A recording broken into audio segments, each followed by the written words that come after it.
Chicos, para los que se unieron después de que empecé la reunión, acá les muestro que está el control uno en la actividad de aprendizaje en su aula virtual y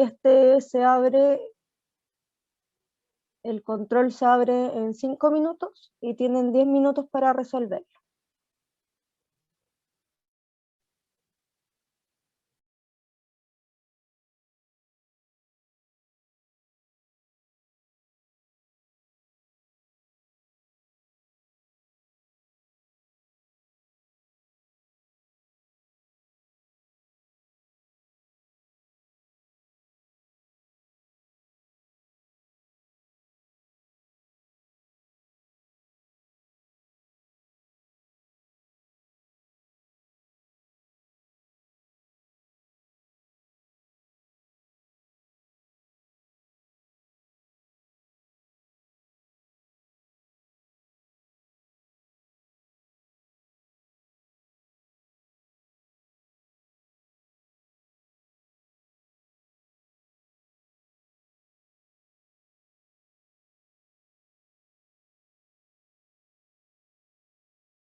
Ya chicos, ya que están todos conectados, ya habilité el control, así que ya pueden comenzar a contestar.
Ahí. ¿Ahí me escuchan, chicos? Sí, profe. Ya. Sí, profe. Sí, se cerró el control porque entraron todos a tiempo y duraba 10 minutos. En general tuvieron entre 3 y 4 puntos. ¿Ya? Yo para el próximo control igual les voy a tratar de hacer una pregunta más para que más o menos se correspondan con las notas. ¿Ya? Si ahí me están preguntando, ya tengo los puntos de todos ustedes. ¿Ya? Ya me aparecieron en la plataforma. Ya, como son pocas preguntas, cada fallo vale harto, pero recuerden que igual van a tener 6 controles.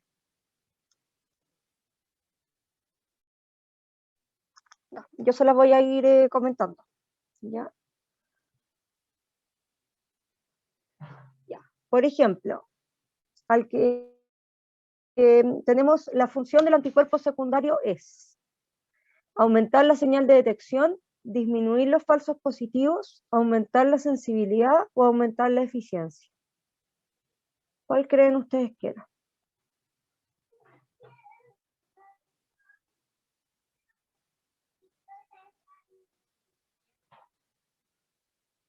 Ya, a Nicolás no le salió esa, pero ¿cuál creen que es? ¿Para qué usamos un anticuerpo secundario en la inmunología? Es para la sensibilidad de la cuantificación del analito, ¿no? No, es para aumentar la señal de detección. Ah, ¿Ya? ¿Por qué? Porque me amplifica la señal. Eso hacía el anticuerpo secundario. ¿Ya? Y para hacer una técnica inmunológica, ¿qué es lo mínimo que necesitamos?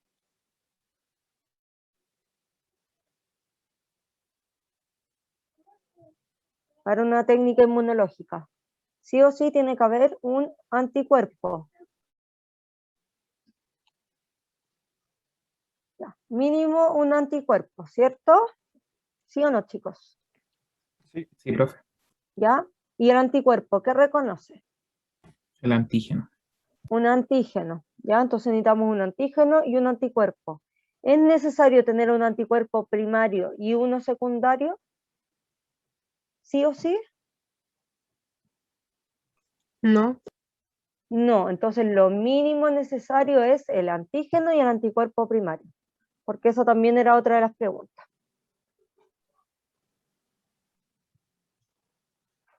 Simplemente estoy en clase. Ya. Después. Consulta, profe, no sé si soy el único o, perdón, no sé si me confundí yo, pero en esa pregunta creo que salía el antígeno como respuesta número 3 y salía una que solamente salía solo 3 o 3, 2 y 1. A ver. Si no estoy si no estoy equivocado. Estaba solo 1, solo 2, solo 3, 1, 2 y 1, 2 y 3. A ver. Ujú. Sí, profe. Entonces, Ah, No está entonces la yo mal hecha la respuesta. pregunta, yo chiquillos. coloqué 1, 2 y 3 por el tema de Sí, que yo también, profe. no... Por 3. Ya, entonces esa va a quedar como correcta, ¿ya? Pero porque estaba mal redactada, sí. Yo me había quedado con que el 1 y el 2 era el primario y el antígeno. Ya. Muchas Entonces gracias, voy profe. a revisar a los que la tengan todas, ¿ya? Y les queda correcta, ¿ya? Pero si me pusieron solo el primario o solo uno, está incorrecta, ¿ya? Ya, después tenemos, para cuantificar la glicemia en una persona, ¿cuál será la muestra más apropiada para realizar el análisis? El plasma. Plasma. El plasma. ¿Alguien contestó algo distinto? ¿Que tenga duda?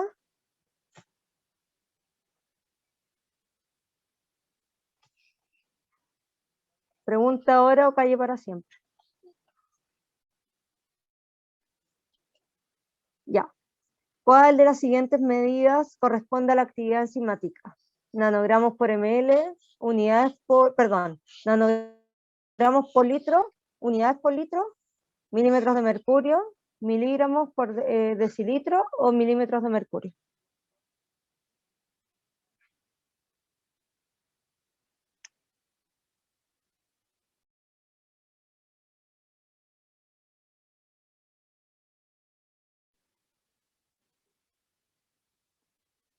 Unidades por litro, ¿ya? Porque estamos viendo las unidades y aparte recuerden que cuando veíamos las enzimas veíamos la actividad enzimática, ¿ya? No vemos como la concentración en sí de la enzima. Después, ¿cuál de las siguientes variables preanalíticas se puede modificar? Dieta, edad, rango etario o sexo, o ninguna de las cuatro. Dieta. ¿Podemos modificar la edad?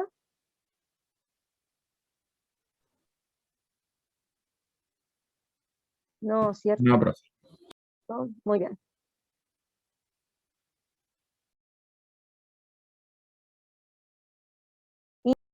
La transferrina reacciona con un anticuerpo específico para producir inmunocomplejos. ¿Qué método vamos a usar? Inmunoturbimetría. Exacto. Inmunoturbimetría. ¿Por qué usábamos eso?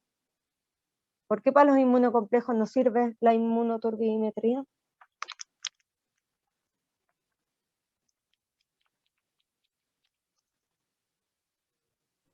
Porque si no me equivoco, estos eran los que usted decía que se formaban y hacían de que la muestra se hiciera como más, como había más cantidad de se hacía más turbia, pues por ende la turbidimetría calcularía cuánto hay de este mismo. Perfecto.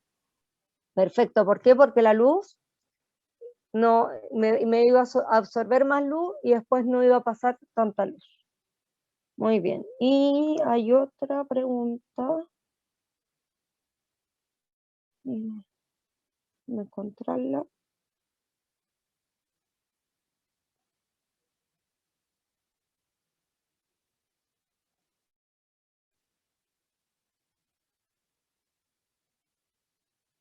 ¿Cuál de estas etapas corresponde a la etapa analítica?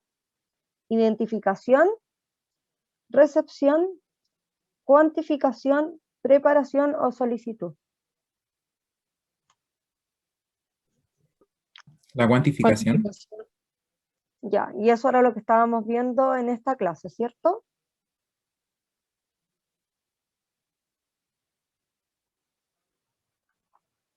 ¿Sí o no? O ya lo pasamos, no lo hemos visto, no sabemos nada de la cuantificación. No, pues lo último que estamos era técnicas, pues. ¿Y las técnicas que me permiten? O sea, cuando podemos. Disculpe. Con las técnicas, ¿podemos cuantificar? Sí. Ya. ¿Y hay técnicas que no me permitan Sí, profe, cuantificar? ¿Podría haber alguna técnica que no me permita cuantificar?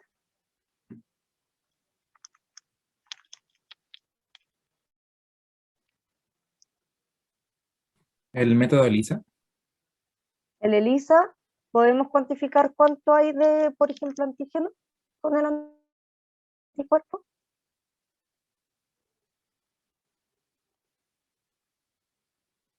Sí, porque el anticuerpo se va a unir más anticuerpos de acuerdo a cuánto más antígeno hay. Y ahora al final de la clase les voy a mostrar un método que no va, bueno, no es del laboratorio clínico como tal, pero que no me va a permitir cuantificar. ¿Ya? Chicos, esta clase va a ser súper cortita porque es lo que no alcanzamos a ver de la clase pasada, por si acaso. ¿Ya? Eso. ¿Alguna duda del control? ¿Va a dar las notas? Sí. Déjenme ver cómo se las doy. Porque en el aula virtual no les puedo pasar a notas, pero si se las pongo en la intranet, ya, déjenme ver cómo les puedo mandar las notas, ¿ya? Porque tengo que ver si en la intranet pongo cada control por separado o ponemos el promedio de los controles como ponderación, o si no, igual voy a tratar de ver pero en el aula virtual yo sé que es difícil ver los puntajes. Lo que puedo decirles tal vez es mandarles un correo y decir, tantos puntos corresponden a tal nota. Y ahí usted ve los puntos. Hagamos eso, chicos. Yo hago la escala. Profe, Cuéntame. yo creo que serviría así como un Excel, a lo mejor con el root. No sé si ustedes tienen alguna planilla con el root. Que no sé si a mis compañeros les molesta el puntaje, la verdad, podría ser con el nombre, pero no sé si al menos lo hemos hecho en otro ¿Qué ramo. opinan? Porque lo otro es que yo les mando un correo y les diga, si sacaron tantos puntos, tienen tal nota. Como igual hay poca variación porque eran Igual solo puede 5 ser preguntas. y liberar la revisión del... Es que si les libero bueno, igual ya las discutimos, pero les van a quedar las preguntas. Entonces no quiero hacer eso. Por último lo cierra, pues lo podemos ver. La verdad yo no me acuerdo si marqué esa Pero alternativa. pueden ver los Del puntos. Excel, claro. Los puntos pueden verlos. Entonces, no sé si quieren que yo baje la lista y lo mande abierto, porque a alguno le puede molestar. O que Yo les estoy de diga, acuerdo que haga el Excel. Yo ya, igual. ¿alguien no está de acuerdo con el Excel? No lo vamos a crucificar. ¿Sí? Ya. Sí, profe, igual lo hemos hecho en otro ramo, así que Perfecto, entonces yo les subo el Excel con las notas. Ya. Ningún problema, porque de repente a alguien le podría molestar, ¿ya? Pero si a nadie le molesta, ya, súper. Entonces les subo un Excel con las notas. Y así les queda mucho más claro.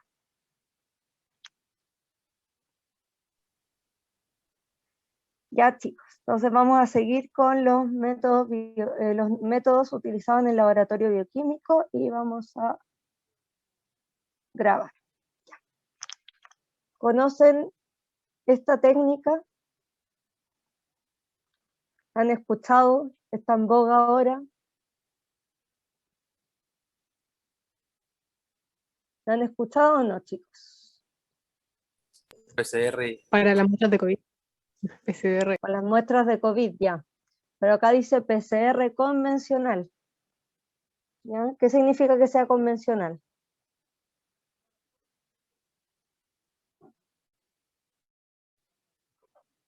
¿Qué significa, chicos, que sea convencional? ¿Será el más utilizado? Ahí vamos a ver que puede no ser el más utilizado.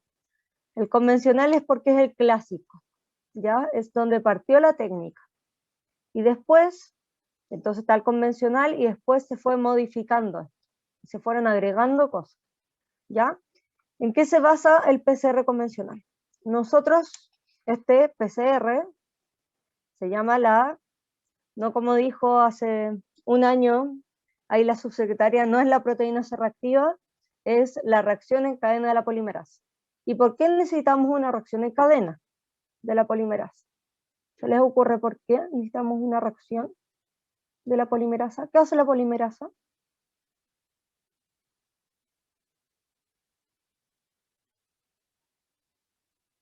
Es para ir leyendo las copias del ARN, ¿no? ¿Del ARN o del ADN? Del ADN. Del ADN, ¿ya? Y polimeriza. Entonces, ¿qué es lo que va haciendo? ¿Va? Cuando nosotros tenemos normalmente una célula que se divide, yo divido una célula. El ADN queda en una de las células, quedan las dos. ¿Dónde queda el ADN? Se copian. Se copia, necesitamos 2 copias del ADN. Entonces tenemos que polimerizar el ADN y lo hacemos con la polimerasa. Entonces, los científicos han utilizado esto, como se usan los anticuerpos, también la polimerasa se ha separado, se tiene de forma industrial la polimerasa y nos permite polimerizar el ADN y generar más copias in vitro. ¿Ya? ¿Y por qué necesitamos generar más copias de ADN in vitro? Para hacer una técnica. ¿Por qué se les ocurre?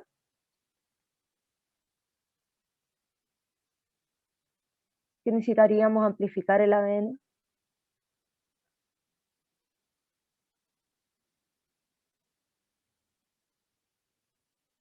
¿Será fácil detectar un gen en el ADN ahí, chiquitito, una copia? ¿Será fácil o difícil? Muy difícil. Entonces, ¿qué hacemos nosotros? Utilizamos esta reacción para amplificar. Entonces, si acá ven, vamos a tener un sector específico en el ADN. Se van a usar esto que son los primers o partidores que nosotros le vamos a poner a la polimerasa, ya, desde aquí tienes que comenzar a amplificar. Entonces, solo en el sector que yo quiero, ¿ya? Por ejemplo, si yo estoy estudiando el gen de la interleuquina 21, por ejemplo, una interleuquina que participa en la producción de anticuerpos. Entonces yo quiero la interleuquina 21. Yo le pongo estos partidores solo en el sector de este gen.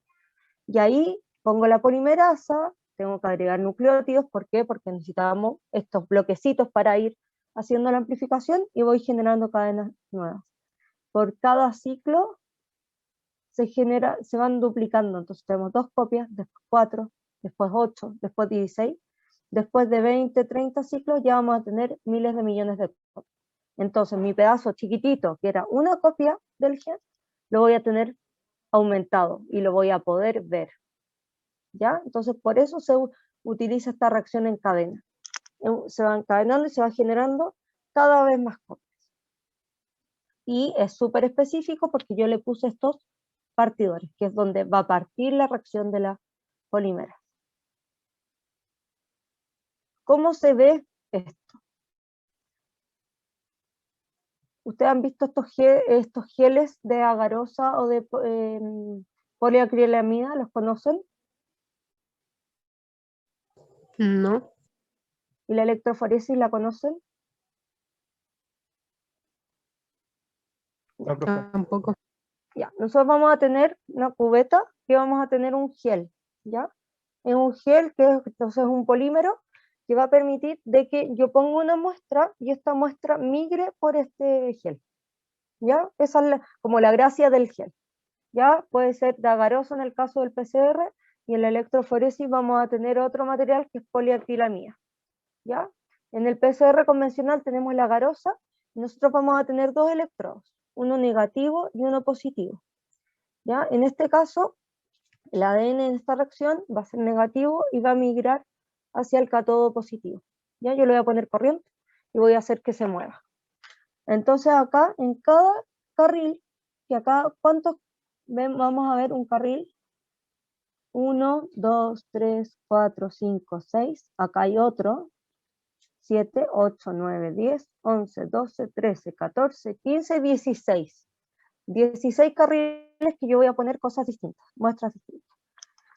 Acá nosotros vamos a tener acá, no sé si ven que hay varias bandas.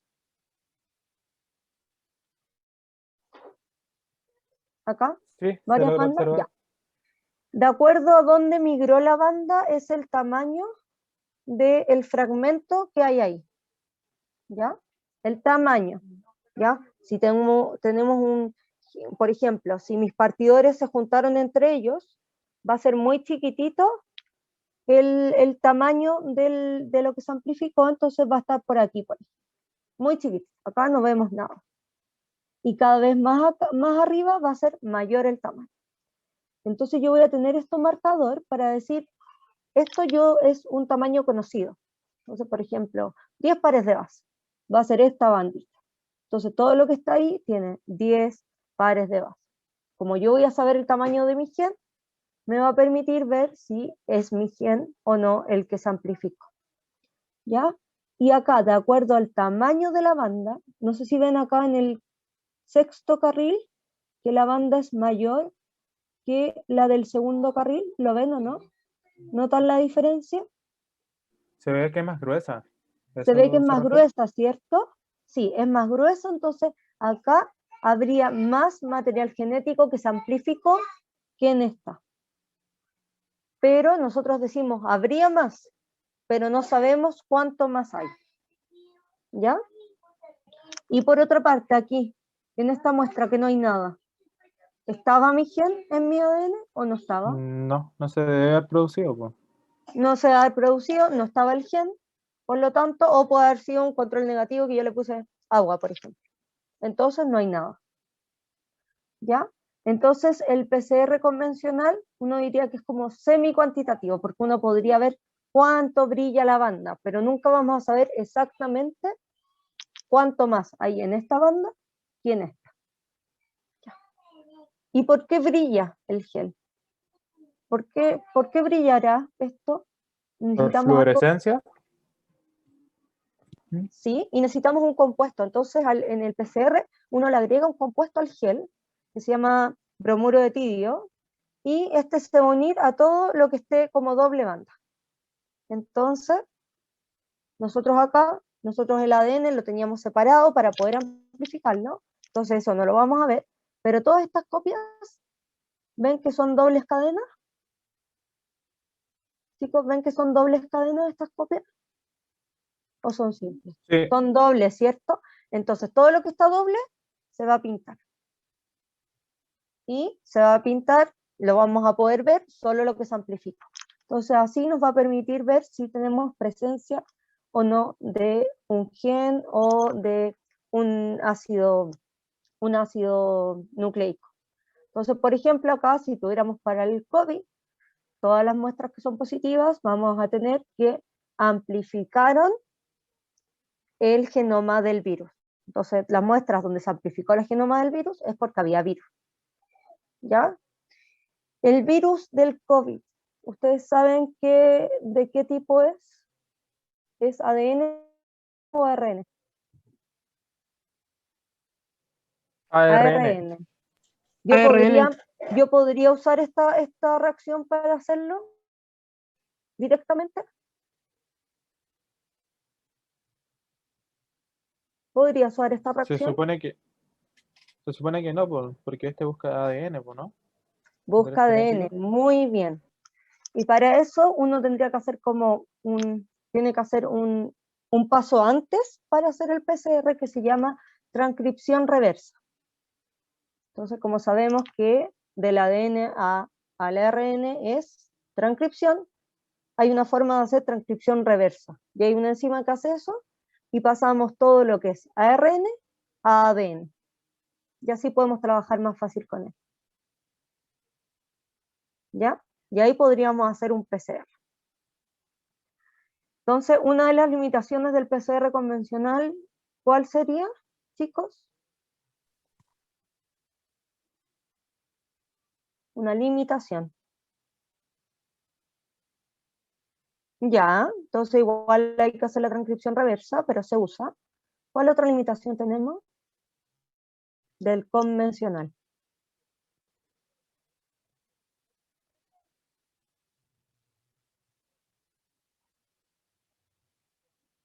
Chicos, estas banditas que yo les mencioné, ¿podemos saber cuánto más hay en una muestra que en otra? ¿Se puede cuantificar esa es la limitación? ¿No? Se supone que dijo que exactamente no, pues, ¿no? Ese es el problema. Podríamos saber ya, hay más, hay menos, pero podría haber error en la cuantificación. Entonces esto es, podríamos decir, semi-cuantitativo o cualitativo. Y por eso se generó el PCR en tiempo real. ¿Ya? Esto funciona igual que vamos a tener porque tenemos que abrir la cadena de ADN, después ponerle los partidores y después se extiende. Y una vez que se extiende, ya tengo mis dos copias, por ejemplo, en mi primer ciclo, vamos a poder cuantificar esto. ¿Y cómo lo cuantificamos? Nosotros, durante esta reacción, que utiliza un equipo automatizado, ¿ya? Que va a tomar la señal e ir mostrándome la señal mientras va ocurriendo la reacción, nosotros tenemos esto que se llama CyberGreen o están las sondas TACMAN. El CyberGreen funciona igual que el bromuro de tidio y que se va a unir a las cadenas cuando estas cadenas están dobles. Entonces, todas las copias, como tengo el ADN doble, van a emitir con este CyberGreen, ¿ya? Que entonces el CyberGreen no se va a unir acá cuando el ADN se está separando, sino que solo cuando están las copias. Y ahí, por fluorescencia, lo va a tomar un detector y me va a empezar a mostrar. Entonces acá vamos a tener una muestra ya. En el ciclo 16 yo ya empiezo a ver fluorescencia, mayor fluorescencia, mayor fluorescencia, mayor fluorescencia. Pero en este caso, en esta otra muestra, recién en el ciclo 25 va a empezar. Y va a empezar a subir, subir, subir, subir. Y yo voy a tener un umbral, ¿ya? Un umbral que me va a decir si una muestra es ruido o realmente se estaba amplificando la ADN. Y en este caso, vamos a tener que en el ciclo que pasó el umbral, en esta muestra es el 21, y en esta es el 29. Entonces, la muestra de aquí, la verde oscura, tiene más o menos expresión del gen que la muestra que amplificó acá, la del 29, comparado con la del 21. ¿Cuál tendría mayor expresión? La 29, porque se expandió durante más, o el ciclo duró más, ¿o no? Si yo tengo más gen, ¿me es más rápido? ¿Llego antes a tener mayor fluorescencia o después? ¿Se acuerdan de la? Como hay más, Antes. Entonces, mientras más hay, antes me llega a este umbral. Entonces sabemos que esta muestra realmente tiene más que esta. ¿Ya? Y en el PCR en tiempo real nosotros vamos a tener una curva de calibrado. Nosotros vamos a tener concentraciones conocidas de un gen que se expresa un montón, por ejemplo, y vamos a poner, ya, este tubito tiene 2 nanogramos, este tiene 10 nanogramos, este tiene 20 nanogramos. Voy a hacer un PCR en tiempo real. Entonces después yo voy a saber que en mi CT21 voy a tener 20 nanogramos. Y así puedo cuantificar cuánto tenía de mi gen. ¿Ya? O también se pueden hacer comparativas, que yo comparo con un control. Entonces, yo tengo 10 veces más copias, tengo 20 veces más copias. Por ejemplo, para un tratamiento, yo quiero que se exprese menos el gen porque el gen está implicado en una enfermedad, y si está muy sobreexpresado, entonces podemos decir ya, el tratamiento disminuyó la expresión del gen en tantas veces, por ejemplo. Entonces comparo la muestra inicial versus la muestra tras el tratamiento. Y así se hace cuantitativo. ¿Ya? Entonces, a menor CT, mayor expresión del gen había en esa muestra. ¿Ya? ¿Queda claro eso? Sí, profe. Ya. Entonces, aquí sí se usa para el COVID. Se hace transcripción reversa y se ve cuánto virus hay. Entonces, si nosotros tenemos una muestra que amplifica acá en el 10 versus una que va a amplificar en el 20, ¿tendrá más o menos virus?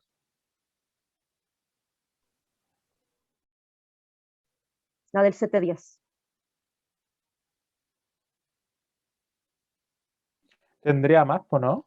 Mucha carga viral. Sí. Y cuando dicen que están estos falsos positivos y todo, o que son negativos y en verdad los están dando como positivos, acá es importante que hay un umbral y que sí se generan, hay controles de calidad que muestran que el umbral tiene que ser, por ejemplo, en este caso, la intensidad de la fluorescencia en 300. Ya todo el resto es ruido. Entonces, y se cortan los 40 ciclos, porque sobre los 40 ciclos si algo amplificó, es porque ya es inespecífico, ¿ya? Así está seteado el PCR en tiempo real. Entonces, para que una muestra dé positiva aquí, es porque realmente es positiva, ¿ya? Si no, está mal hecha la técnica. ¿Ya? ¿Tenía una Profe, pregunta? Bueno. ¿me podría explicar ese gráfico C de nuevo, por favor? Ya. Acá nosotros vamos a tener, este es el Cyberwing, ¿ya? Que también se usan las ondas Tachman, que son más específicas, pero la gracia es que emiten fluorescencia cuando yo ya amplifiqué mi ADN. ¿Ya? Por cada copia voy a tener una emisión de fluorescencia. Entonces, acuérdense que nosotros teníamos acá. Por cada ciclo voy a ir aumentando la cantidad de copias. 2, 4, 8, 16, porque se van duplicando, ¿cierto? Partimos con 1, 2. De 2, cada una va a generar 2, 4, 8, 16. Entonces se va generando así mi gráfico, ¿ya? Y como es en tiempo real, vamos a poder ver desde el principio. Y acá entonces cada vez hay más copias, más copias, más copias. Lo mismo ocurre aquí. Pero si yo inicialmente tenía una copia del gen que se está expresando, muchas veces se ve expresión génica porque se toma el RNA mensajero, ¿ya? Por eso estoy hablando de expresión. El RNA mensajero de mi gen que se está expresando lo tomo, lo paso a ADN y de ahí hago el PCR. Entonces, aquí va a empezar, yo voy a empezar en mi detector, porque mi detector no es súper espectacular que desde 2 copias me va a detectar. Me puede empezar a detectar cuando ya hay más copias. Cuando empieza a detectar, empieza a subir acá. Cada vez hay más copias, por lo tanto, cada vez hay más fluorescencia. ¿Ya? Esto en una muestra, esto en otra muestra. ¿Ya? Esta muestra se va a demorar más en que me empiece a aparecer la fluorescencia. ¿Por qué se demoró más? Porque yo mi templado, o sea, mi inicio, mi muestra de inicio va a tener menos material genético. Como tengo menos material, voy a demorarme más en tener la cantidad de copias suficientes para que florezca. Entonces, me voy a demorar 25 ciclos para que empiecen a florecer. Acá me demoré 15 ciclos, o sea, 15 reacciones en empezar a ver la fluorescencia.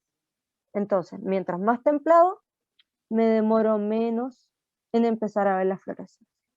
Como la enzima, si yo tengo mucha enzima, el sustrato va a desaparecer rápido y va a aparecer el producto. Va a ser mayor la velocidad, voy a demorar menos porque tengo mucha enzima.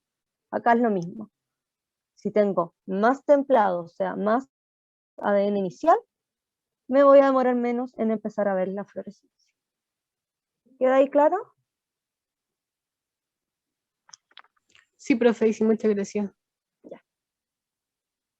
Entonces, la diferencia entre el PCR convencional y el PCR en tiempo real, que acá yo voy a poder ver, acá, miren, acá vamos a tener varias muestras y vamos a ir viendo la diferencia. Acá, por ejemplo, el punto de corte que se utilizó aquí fue del ciclo 33. Entonces, todo lo que amplificó después del 33 se considera negativo. Y todo esto es positivo, y podemos ver que el celeste tiene más templado que, por ejemplo, acá el rosado. Lo que yo no podía ver en un PCR convencional. Acá se ve un poquito más claro, pero igual es difícil de cuantificar. En las bandas, la tercera y la cuarta, hay menos templado que en la primera y la segunda. Pero cuánto más hay, es muy difícil de cuantificar. ¿Ya? Entonces, por eso ahora se utiliza mejor el PCR en tiempo real. Pero, ¿cuál sería, por ejemplo, una desventaja del PCR en tiempo real, comparado con el PCR convencional? ¿Qué necesito yo en un PCR tiempo real?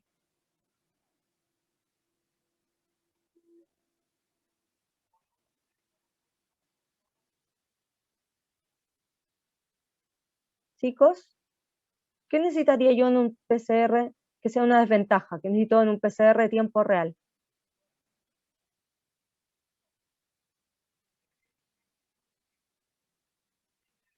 Podría ser la cantidad de muestra también que se necesita, porque por ejemplo el PCR convencional usted puede tener la cantidad que uno quiera, pues uno lo puede con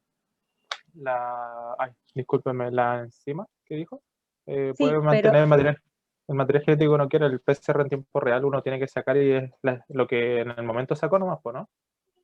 el PCR en tiempo real y el convencional se basan en la misma técnica. En los dos yo voy a amplificar el material genético.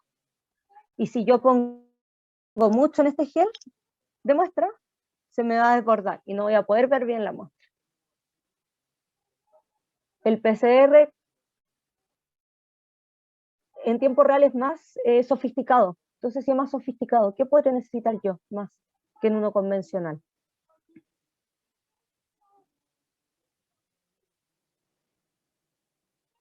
Personal mayormente calificado, aunque igual para hacer las reacciones normalmente voy a necesitar las mismas personas, pero la interpretación podría ser más difícil en una de PCR tiempo real. ¿Qué más necesito? Este gráfico. ¿Quién me dio este gráfico? Lo hice yo a mano, lo dibujé. Las máquinas también que se utilizan, pues. La máquina que se utiliza, una máquina de electroforesis de PCR, es mucho más barata que un equipo de real-time. ¿Ya? Entonces también es una técnica más cara. Si yo quiero ver presencia y ausencia de algo que cuando está se expresa un montón, ¿qué me convendrá? ¿PCR en tiempo real o PCR convencional? Yo quiero ver presencia-ausencia. Y si está PCR presente hay una. convencional sería el más adecuado por El dinero y... convencional, porque es más barato, yo no Ujú. quiero cuantificarlo, quiero saber si está o no está. Pero, por ejemplo, en el COVID, ¿qué podría pasar? ¿Por qué usamos el PCR en tiempo real y no el convencional? Para ser más específicos, para no tener error ni mucho menos un análisis erróneo. Ya, ¿por qué podría haber un análisis erróneo? Si el COVID está o no está. Perdón, el SARS-CoV-2 está o no está.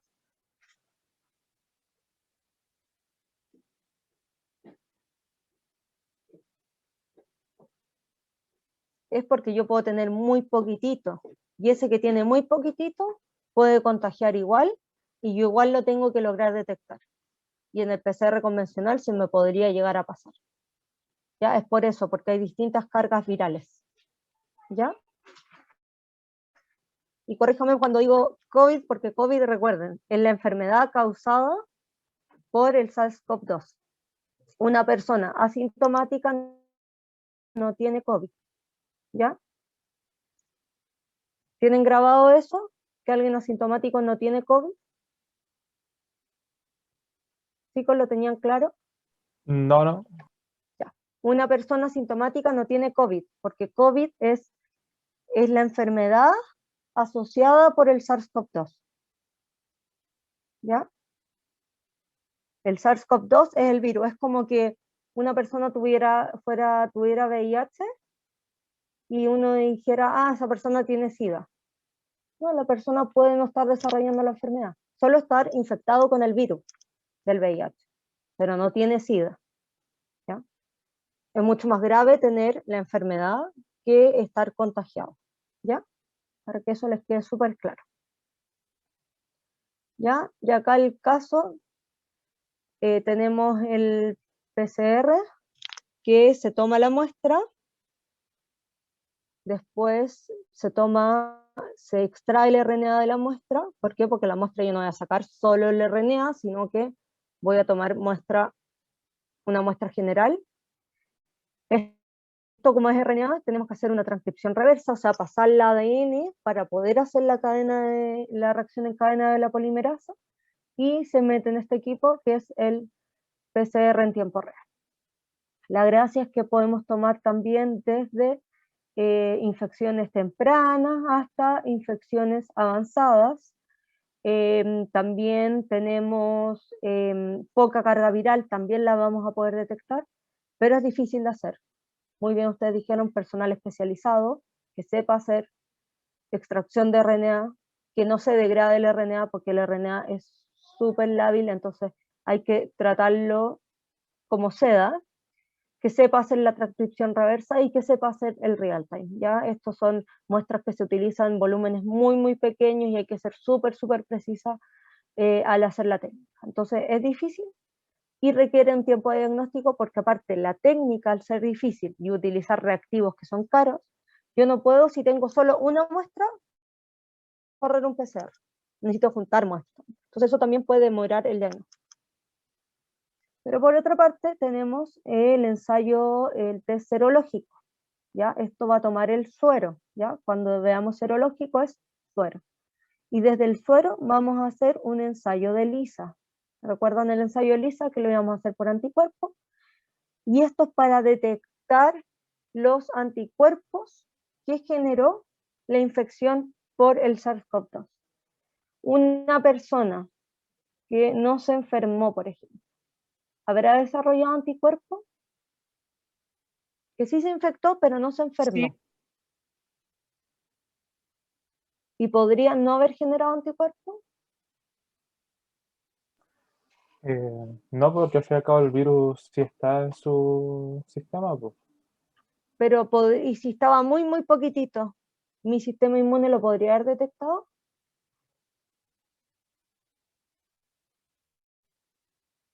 No, Tal vez se me le pasó imagino a mi que no. sistema inmune. Se le podría haber pasado. Ya hay estudios que muestran que las personas asintomáticas casi no desarrollan anticuerpos. ¿ya? Por eso también es importante la dosis de la vacuna, ¿ya? Que tenga cierta dosis, que sean 2 dosis, por ejemplo. Ahora no sé si supieron las últimas noticias que salieron, que se aprobó una nueva vacuna. ¿Sabían, chicos? Sí. Que es de Exacto. una pura dosis, entonces permite llegar a mayor población y que se siga el esquema, quizá una sola dosis y con eso logramos una alta eficacia. ¿Ya? Entonces,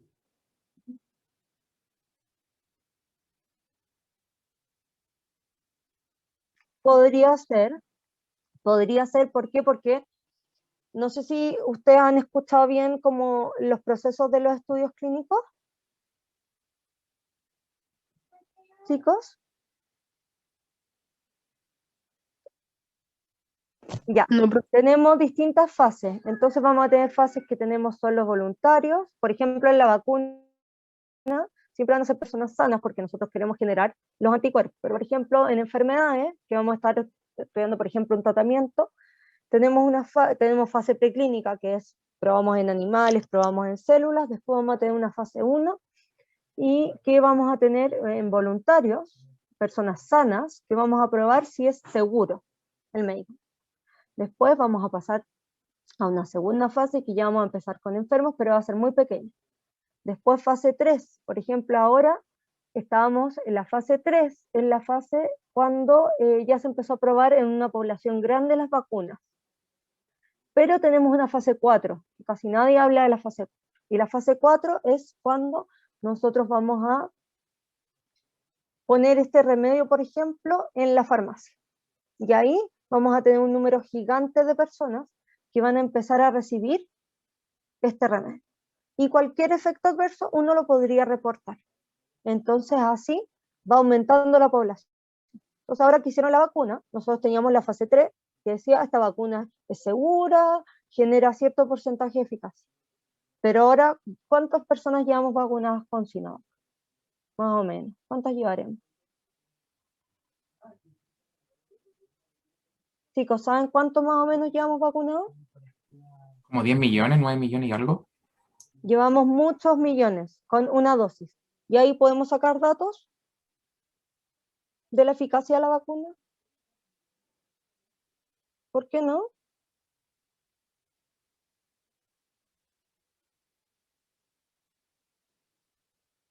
No estás completamente inmunizado, pero podemos ver con una dosis cuánto inmunizados estamos.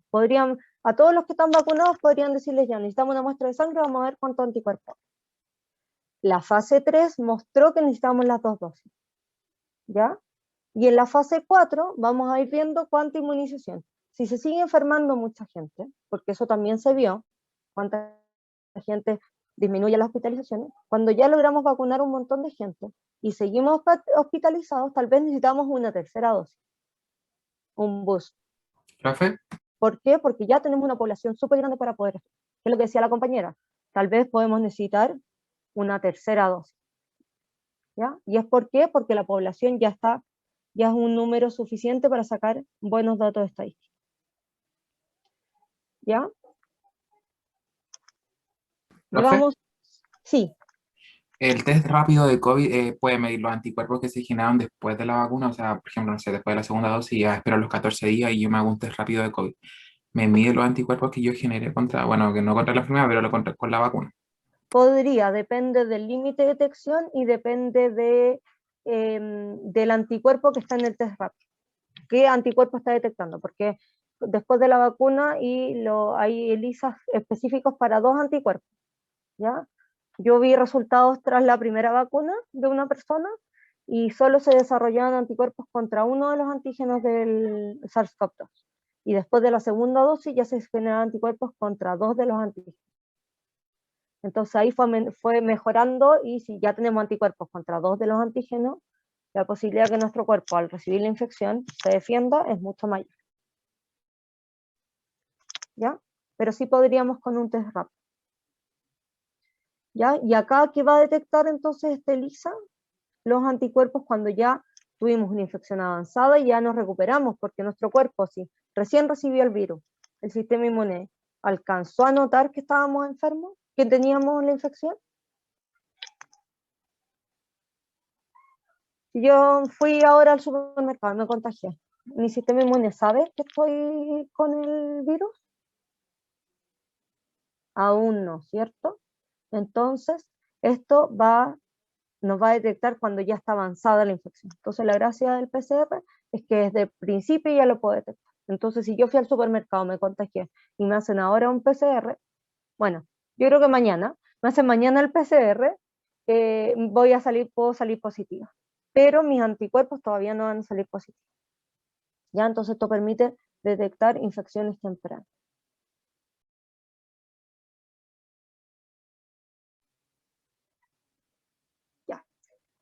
Entonces ahí teníamos el PCR convencional, PCR en tiempo real. Tenemos también el potenciómetro. ¿Ya? ¿Recuerdan el potenciómetro de la clase pasada? Sí, profe. Sí. Ya. ¿Y qué vamos a detectar? Los iones.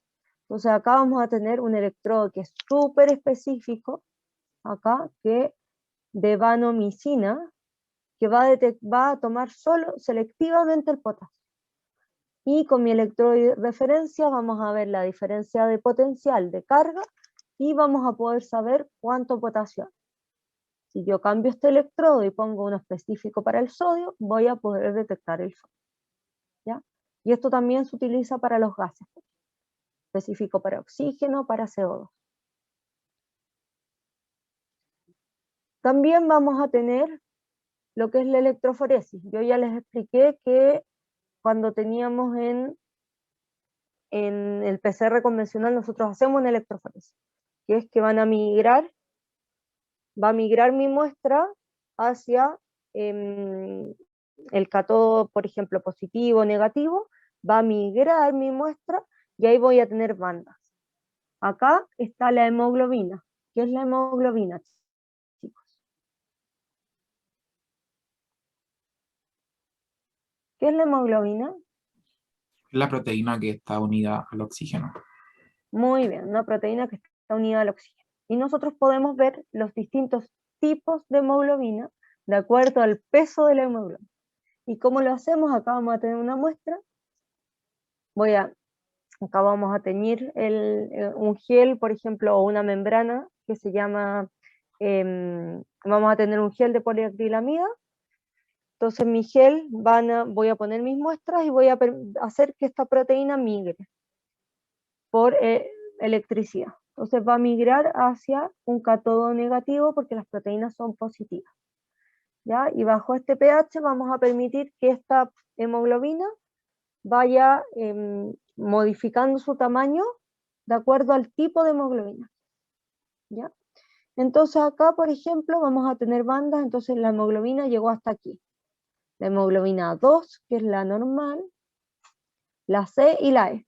Esas van a estar aquí. ¿Ya? Si yo tengo una hemoglobina, por ejemplo, de tipo S, D y G, voy a ver la hemoglobina aquí. No la voy a ver solo aquí. Si yo, por ejemplo, en este caso, voy a tener la hemoglobina F, ¿ya? ¿Qué se le ocurre? ¿Dónde viene la F? ¿Qué podría decir hemoglobina F?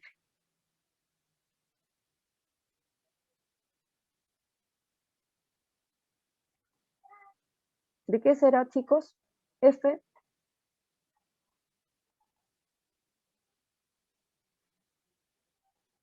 De fea, de fofa.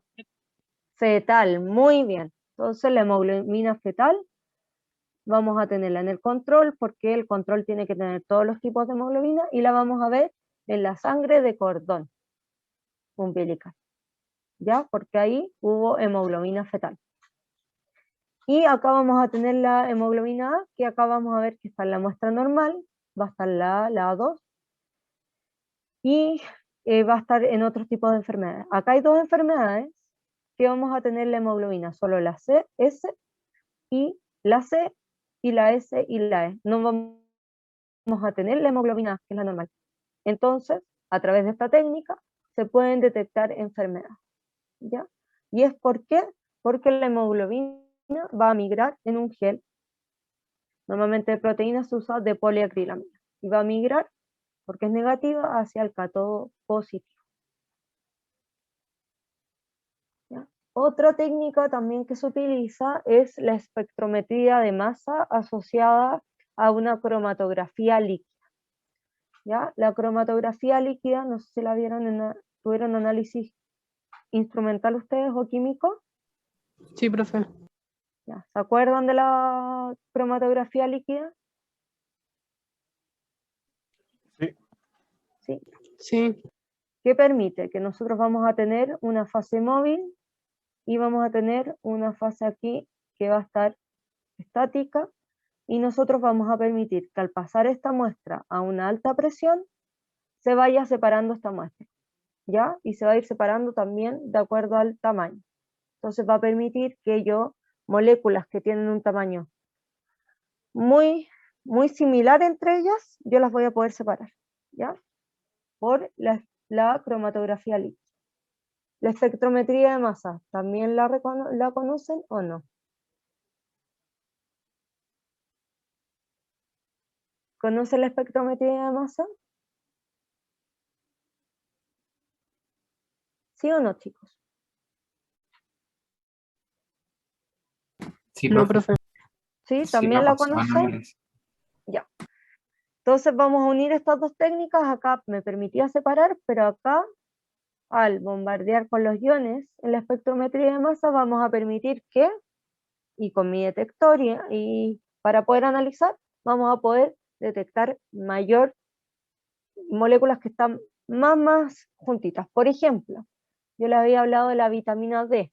La vitamina D vamos a tener una forma activa que es la 1,25 dihidroxi, o sea que tiene un OH más que la 25 hidroxi, vitamina D.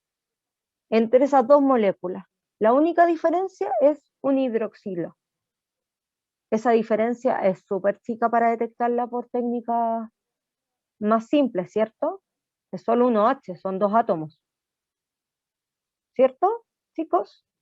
¿Es fácil o difícil?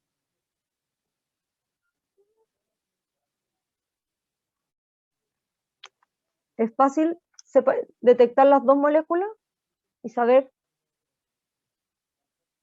o vamos a mezclarlas siempre porque es solo un OH de diferencia?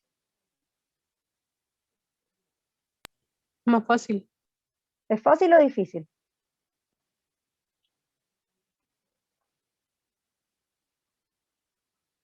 Ahí no le entendí, Yanis.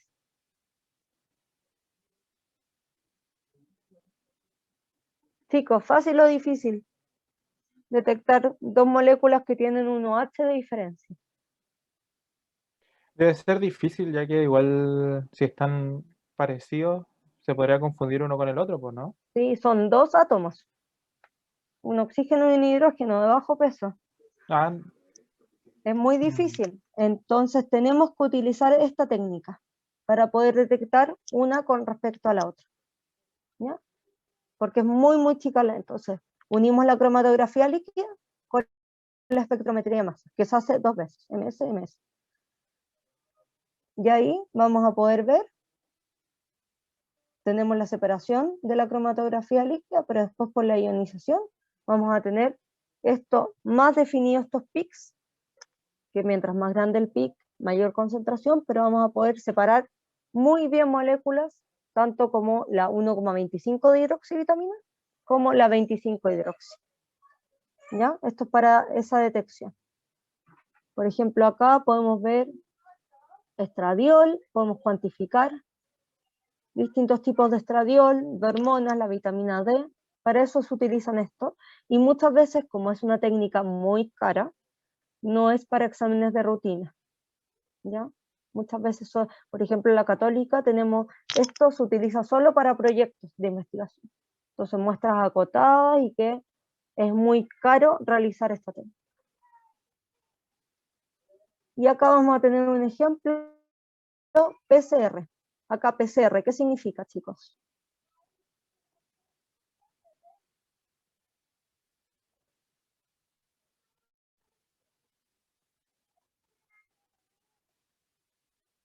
¿Qué significa PCR aquí? Reacción en cadena polimerasa. No, chicos, acá significa proteína C reactiva, ¿ya? Ah, La ya. reacción en cadena polimerasa es la técnica que utilizamos. Acá en este caso vamos a determinar la proteína C reactiva, ¿ya? Eso para que nunca lo olviden. Tenemos la técnica por un lado, pero por otra parte tenemos una proteína que nos va a implicar inflamación. Muy bien. Papá, si tiene, tú tienes, yo tengo. Ya. Y entonces vamos a tener que vamos a detectar la proteína C reactiva para ver, por ejemplo, si hay infección. Y esto se va a hacer por inmunoturbidimetría. Entonces, ¿cómo se les ocurre que vamos a detectar la proteína C reactiva? ¿Qué necesitamos? Yo quiero foto, papá.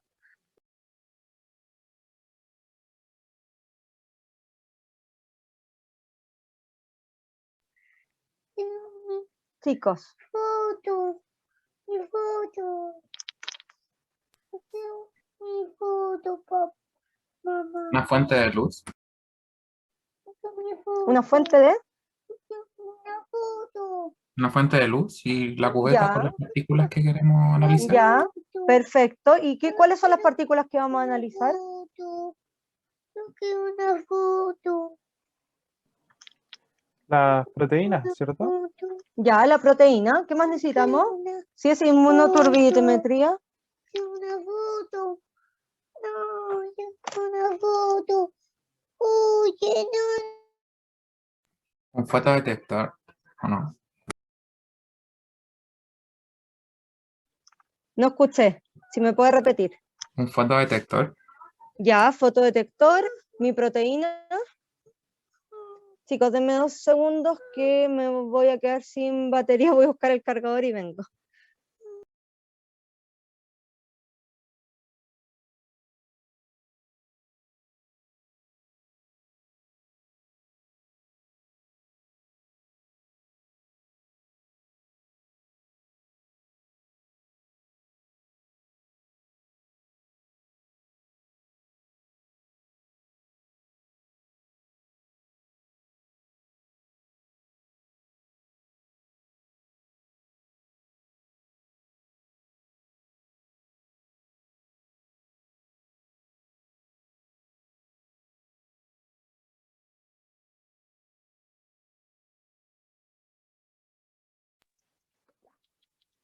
Ahí, chicos, ya estoy conectada de nuevo. Ya.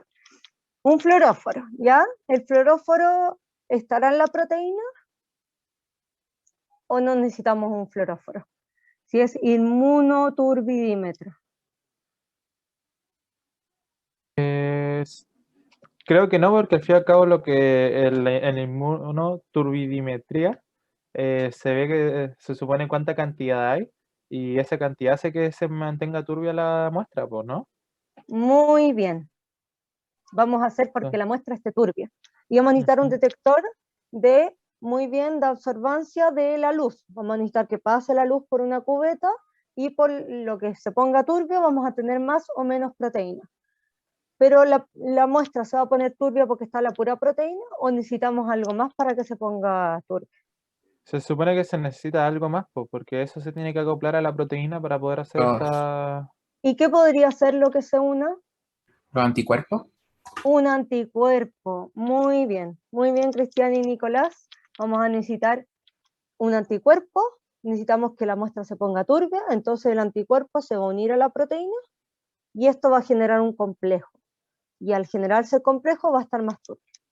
Y esto es un datasheet de cómo vamos a detectar, es un turbitest, ya de una marca, y acá va a explicar la significación clínica de que para qué necesitamos la proteína C reactiva, por ejemplo, infecciones, inflamación, daño tisular, y como el fundamento del método. ¿Qué vamos a necesitar? La proteína C, que va a estar en la muestra, y con un anticuerpo específico que forma inmunocomplejo. Entonces, si yo compro este test de esta marca, ¿qué tiene que venir en mi test? ¿Qué debería venir en mi test? Chicos. ¿Me van a mandar una muestra? Disculpe, ¿puedes repetir la pregunta, por favor? Si esto es el data de un ensayo que yo voy a comprar en una empresa X. Acá me están explicando qué es la proteína C reactiva y cómo es el método. ¿Qué debería venir en este test?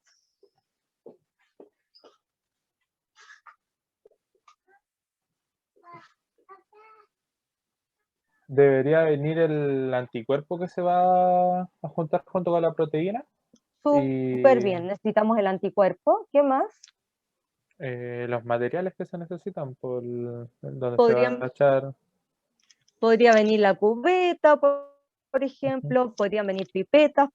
Muchas veces yo tengo que diluir la muestra, entonces tiene que venir el solvente donde yo tengo que diluir la muestra, ¿ya? Para que funcione esta reacción y se forme el inmunocomplejo. Entonces, en este caso, ellos me dan dos reactivos. Uno es el reactivo A, que es una solución fisiológica de pH 7.6, y el reactivo B van a ser los anticuerpos específicos contra la proteína C reactiva. Y ahí me dan las explicaciones porque tiene que tener una temperatura específica para poder formar este inmunocomplejo. Este inmunocomplejo, no porque yo solo una el anticuerpo con la proteína C, se van a unir.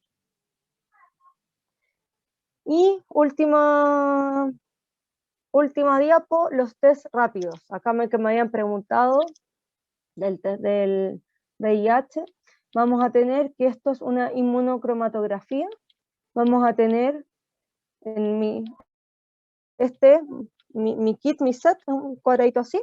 Nosotros acá en la S vamos a poner la muestra y vamos a tener una C, que es un control, y una T. Y vamos a necesitar, acá ponemos la muestra, que de repente la vamos a necesitar diluir un poco, y esto va a ir corriendo, va a ir avanzando la muestra, avanzando, avanzando, avanzando, y vamos a tener que en un test rápido vamos a tener dos banditas. Vamos a tener la control, que esa siempre se tiene que marcar. Si la bandita control no se marca, es un test que está mal hecho. Y acá vamos a tener la T, que es cuando vamos a tener por ejemplo, en el VIH vamos a detectar un anticuerpo contra el VIH, ¿ya? Hay algunos test rápidos que marcan dos anticuerpos y que van a marcar positivo si tenemos uno o otro anticuerpo o no hay anticuerpo. ¿Y cómo funciona?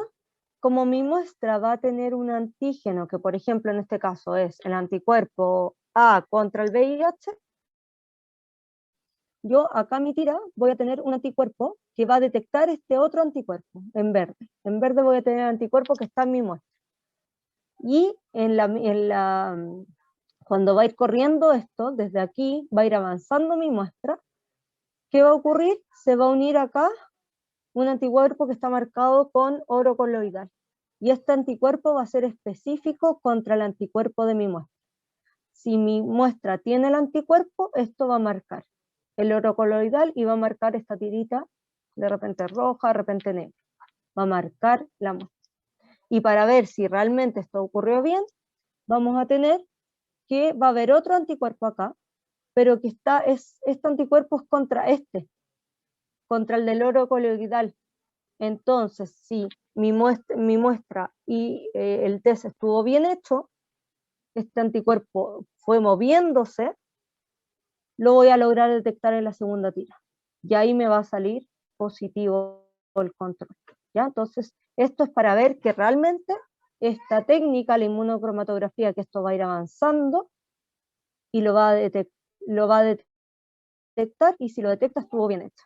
Pero si no se marca esta línea, esta no se va a marcar si yo no tengo el antígeno. ¿Ya? Solo si lo tengo. Y en todos los test rápidos. ¿Quedó claro el test rápido, chicos? Esto funciona para test de embarazo, test COVID rápido, test de VIH rápido. ¿Alguna duda? No, profe. Súper, chicos. Entonces con eso estaríamos con la clase. ¿Ninguna otra duda? Profe, consulta, ¿el próximo jueves va a haber control nuevamente? No, el próximo jueves no vamos a tener control. Ya, genial. Estoy viendo si el martes subsiguiente, pero el próximo jueves no hay control. No habría ni una duda, profe. Ya. Vamos a pasar lista.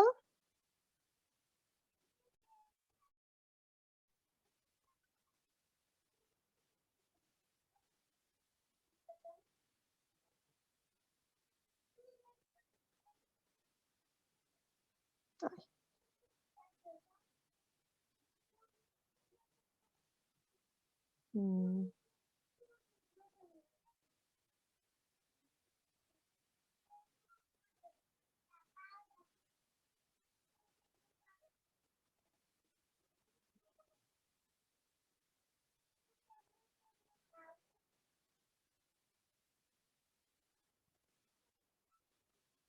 ya. Gustavo Alfaro, Presente. Catalina Alfaro. Catalina Alfaro. Ya. Sadi Aliaga. Krishna Araneda. Presente. Javiera Castro. Presente. Yanis Jofre. Presente, profe. Millaray Durán. Presente, profe. Sebastián Garcés. Presente. Cristian Ibarra.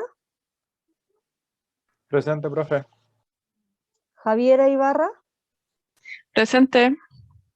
Álvaro Jiménez. Presente. Nicole Leiva. Presente, profe. Joshua Millar. Presente, profe. Kevin Olivares. Presente, profe. Andrea Paredes. Danixa Paredes. Presente, profe. Camila Rojas. Presente, profe. Cristian Valenzuela. Alexandra Vargas. Presente. Y Nicolás Yacín. Presente. Súper, chicos. Quedan liberados hasta el martes. Chao.